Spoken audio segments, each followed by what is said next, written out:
726 জন ছাত্ৰ ছাত্ৰী এইখন বিদ্যালয়ত অধ্যয়ন কৰি আছে আৰু এইখন বিদ্যালয়ত আমাৰ মুঠ শিক্ষকৰ সংখ্যা মাত্ৰ 22 গৰাকী বিদ্যালয় পৰিচালনাত দায়িত্বত থকা আমাৰ উপাধ্যক্ষ ডাঙৰীয়াই অতি দুখেৰে প্ৰকাশ কৰে যেতিয়া আমি কাৰ্যকৰী বা পৰিচালনা সমিতিৰ মিটিং বহু বা সভা বহু বিদ্যালয়ৰ ক্লাছ পৰিচালনা কৰাত তেখেতে বিশেষ অসুবিধা অনুভৱ কৰে কাৰণ শিক্ষকৰ সংখ্যা নিচেই কম মাত্ৰ 22 গৰাকী শিক্ষক শিক্ষয়িত্ৰীয়ে এইখন বিদ্যালয়ৰ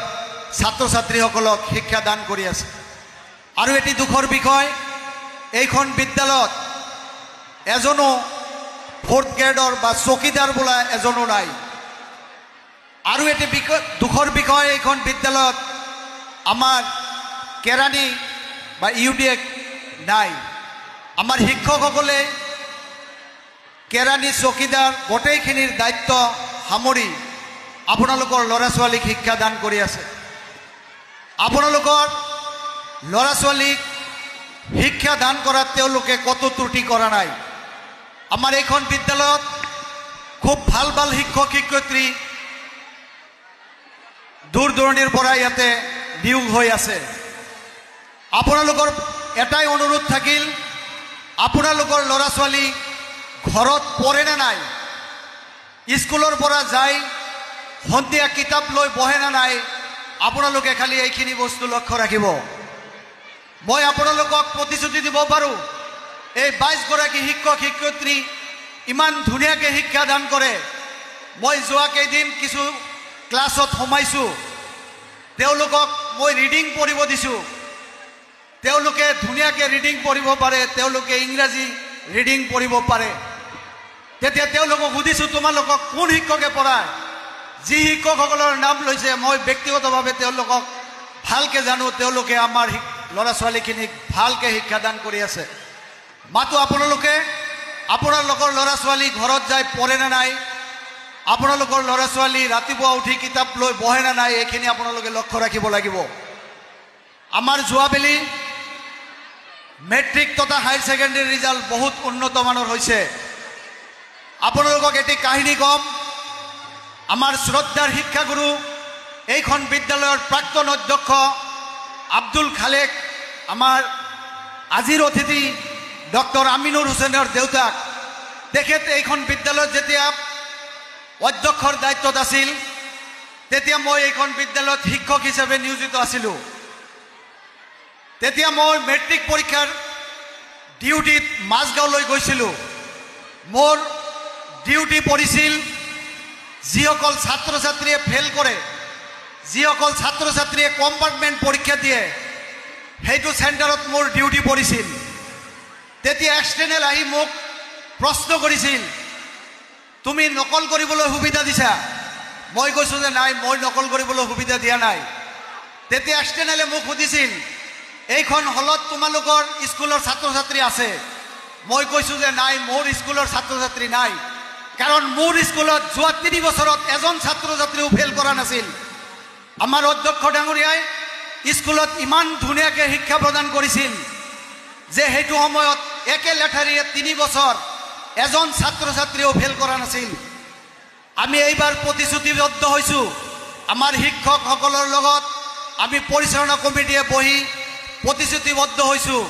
যে আমাৰ বিদ্যালয়ৰ পৰা যাতে এজন ছাত্ৰ ছাত্ৰীও মেট্ৰিকত ফেল নকৰে খালি আপোনালোকৰ পৰা সহায় সহযোগিতা বিচাৰিছোঁ আপোনালোকৰ ল'ৰা ছোৱালীখিনি যাতে যায় ঘৰত কিতাপ লৈ বহে আৰু ৰাতিপুৱা উঠি কিতাপ লৈ বহে আপোনালোকে এইখিনি লক্ষ্য ৰাখিব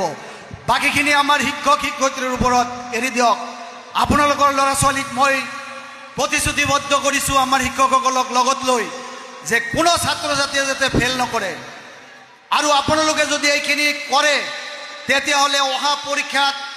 আপোনালোকৰ ল'ৰা ছোৱালীয়ে ভাল ফলাফল পাব আমাৰ ক্লাছ 10মান শ্ৰেণীৰ যদি অভিভাৱকসকল আছে আপোনালোকক আজিয়ে মই কৈ দিছোঁ আপোনালোকলৈ অনুৰোধ আপোনালোকৰ ল'ৰা ছোৱালীক এইকেইদিন কমচে কম ঘৰৰ পৰা ওলাব নিদিব সন্ধিয়াৰ সময়ত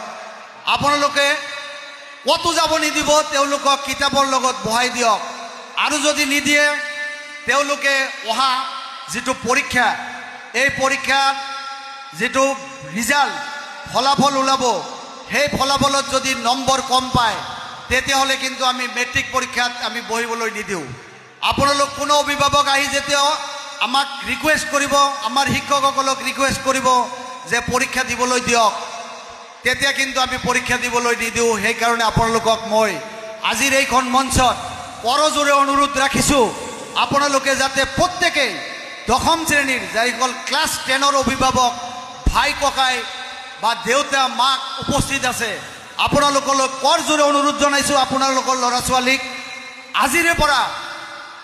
আপোনালোকে সন্ধিয়াৰ পিছত ঘৰৰ পৰা ওলাব নিদিব। ৰাতিপুৱা আপোনালোকে কিতাপ নপঢ়াকৈ ক'তো ওলাই যাবলৈ নিদিব। তেতিয়াহ'লে আমাৰ যোৱা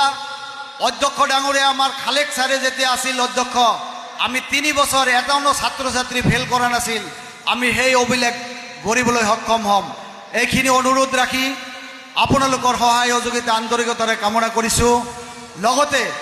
এই বিদ্যালয়ৰ বাৰ্ষিক অধিৱেশনত উপস্থিত হোৱা আমাৰ যিসকল দৰ্শক তথা অভিভাৱক আহিছে, এই অনুষ্ঠানত আপোনালোকৰ ল'ৰা ছোৱালীয়ে নৃত্য পৰিৱেশন কৰিব, গীত পৰিৱেশন কৰিব, প্ৰতিভা প্ৰকাশ কৰিব। আপোনালোক সকলোৱে